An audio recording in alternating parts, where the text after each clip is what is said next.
বিশ্বনবী সাল্লাল্লাহু আলাইহি ইসলামের জীবনী, ওনার বায়োগ্রাফি নিয়ে কথা বলাটা দুষ্কর, কারণ এটার কোনো শেষ নাই, কুল নাই, কিনারা নাই, বিয়ন্ডলেস, বাউন্ডলেস, বটমলেস। সুবহানাল্লাহ বলেন।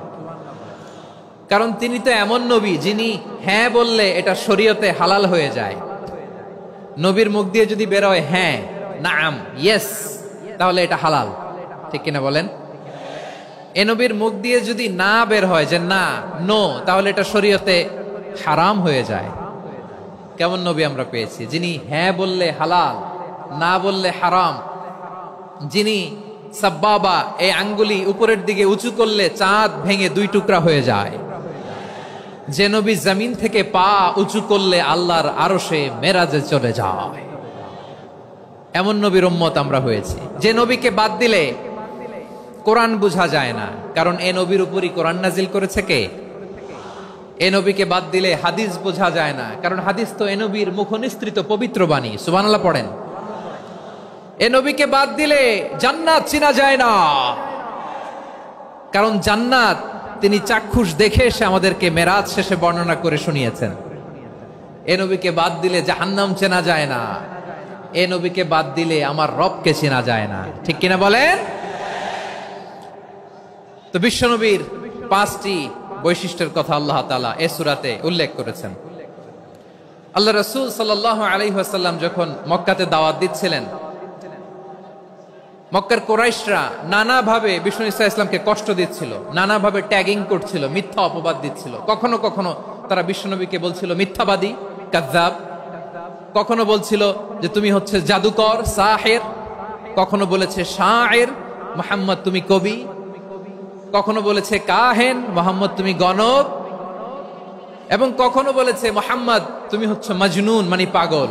আওয়াজ করে সবাই পড়ুন নাউযু বিল্লাহি মিন যালিক। তাহলে বিশ্বনবীকে মৌলিকভাবে এই 5টি অপবাদ দিয়েছে। আমার কলেজা টুকরা সিলেটের ভাইরা, বিশ্বনবীর ব্যাপারে মিথ্যা অপবাদ মৌলিকভাবে দিয়েছে কয়টি? 5টি। বলেছে তুমি মিথ্যাবাদী, বলেছে তুমি গণক, তুমি কবি, তুমি পাগল, তুমি জাদুকর। বিশ্বনবীকে যে এই 5টি অপবাদ দেয়া হলো, আল্লাহ তাআলা এটা সহ্য করেননি। এই 5টি অপবাদের বিপরীতে আল্লাহ তাআলা বিশ্বনবীর 5টি চমৎকার বৈশিষ্ট্য উল্লেখ করে সূরাতুল আহজাবের 2টি আয়াত নাজিল করেছেন। আওয়াজ করে পড়েন আল্লাহু আকবার। 5টি চমৎকার বৈশিষ্ট্য সূরাতুল আহজাবের ভেতরে রব্বুল আলামিন উল্লেখ করে আমাদেরকে জানিয়ে দিচ্ছেন, ইয়া আইয়ুহান নাবিয়্যু ইন্না আরসালনাকা শাহিদান ওয়া মুবাশশিরান ওয়া নাযীরা ওয়া দাঈয়ান ইলাল্লাহি বিইذনিহি ওয়া সিরাজাম মুনীরা। পড়েন আল্লাহু আকবার। রব্বুল আলামিন ডেকে বলেন, ও নবী, নিশ্চয় আমি আপনাকে সাক্ষ্যদাতা রূপে প্রেরণ করেছি, সুসংবাদদাতা রূপে প্রেরণ করেছি, সতর্ককারী রূপে প্রেরণ করেছি, আল্লাহর দিকে আহ্বানকারী রূপে প্রেরণ করেছি, আর আলো দানকারী চেরাগ রূপে, প্রদীপ রূপে প্রেরণ করেছি। পড়েন সুবহানাল্লাহ। 5টা বৈশিষ্ট্য। 1 নম্বরে আল্লাহ তাআলা বললেন, হে নবী, নিশ্চয় আমি আপনাকে সাক্ষ্যদাতা হিসেবে প্রেরণ করেছি। সাক্ষ্যদাতা, বিষ্ণু ঈসা ইসলাম সাক্ষ্য দিবেন, এজন্য শাহিদ। শাহিদ মানে সাক্ষ্যদাতা। আওয়াজ করে বলুন, শাহিদ মানে কি? তিনি সাক্ষ্য দিবেন। মুবাশশির, 2 নম্বর বৈশিষ্ট্য হচ্ছে তিনি মুবাশশির। মুবাশশিরুম বিরাহমাতিল্লাহি ওয়া বিল জান্নাহ। তিনি আল্লাহর রহমতের সুসংবাদ দেন, তিনি আল্লাহর জান্নাতের সুসংবাদ দেন। সুবহানাল্লাহ পড়েন। 3 নম্বর বৈশিষ্ট্য হচ্ছে নাযীর, তিনি সতর্ককারী, ওয়ার্নার। তিনি সাবধান করতে এসেছেন, রিমাইন্ডার দিতে এসেছেন যে আল্লাহর পথে যদি না চলো, শিরকি কাজ যদি না থামাও, তাহলে এমন আযাব আসবে আল্লাহর পাকড়াও থেকে তুমি বাঁচতে পারবে না। তিনি নাযীর। বিষ্ণু ঈসা ইসলামের 4 নম্বর বৈশিষ্ট্য হচ্ছে দাঈয়ান ইলাল্লাহ, তিনি আল্লাহর দিকে আহ্বানকারী। এই যে আমরা আমাদেরকে পরিচয় দেই যে আমরা দাঈ, বলি না? বলি যে উনি হচ্ছেন একজন দাঈ ইলাল্লাহ। বহুবচনে আমরা বলি আদ-দুআত ইলাল্লাহ। এটা কোরআনের এই আয়াত থেকে এসেছে। সুবহানাল্লাহ পড়েন। ওয়া দাঈয়ান ইলাল্লাহি বিইذনিহি, আল্লাহর আদেশে বিষ্ণু ঈসা ইসলাম আল্লাহর দিকে মানুষকে ডাকেন। এবং বিষ্ণু ঈসা ইসলামের 5 নম্বর বৈশিষ্ট্য হচ্ছে সিরাজাম মুনীরা, আলোদানকারী প্রদীপ, আলোকদীপ্ত প্রদীপ, যে আলো দিয়ে তিনি গোটা বিশ্বকে আলোকিত করেছেন। আওয়াজ করে পড়েন আল্লাহু আকবার। তাহলে মোট 5টি বৈশিষ্ট্য নিয়ে আমরা কথা বলবো বিশ্বনবীর। আওয়াজ করে বলুন কয়টি?